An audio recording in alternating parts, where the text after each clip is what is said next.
जेवण बाई, कोण जेवण नाही राहिली तू? काकू, आम्ही आत्ताच 3 घरं फिरून आलो, अजून 4 घरी जायचंच आहे. काकू, एक काम करता का तुम्ही? हे पनीर टाकून देता का? आम्हाला त्या बाजूच्या काकूनं पण बोलवलं तर त्यांच्याकडे जायचं आहे. बरं बरं, देतो ना. जिलेबी तर खाते एवढी? नाही काकू, खूप पोट भरलंय. बरं, ते सवितीच्या घरून जाऊन आले का तुम्ही? हो, त्या काकूच्या घरून जाऊन आलो ना आम्ही. काय दिलं मग तिने तुम्हाला? स्टोनच्या टिकल्याचं पाकिट दिलं ना त्यांनी आम्हाला. हो काय, वाटलंच होतं मला. ही मस्त बावली आणली आहे तुमच्यासाठी आणि रुमाल पण आणले. आणि पैसे किती दिले? 10 रुपये दिले ना काकू.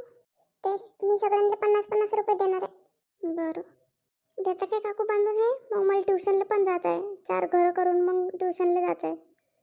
बरं बरं, देतो ना. आई सांगतो मग काकून बावली दिली म्हणून. हो हो. अजून कोण काय काय दिलं मग तुम्हाला? उद्या सांगू काय काकू? मला जायचं आहे ना लवकर. उद्या मी तुम्हाला दाखवायलाच घेऊन येतो काय काय दिलं तर. बरं बरं, थांब आले मी.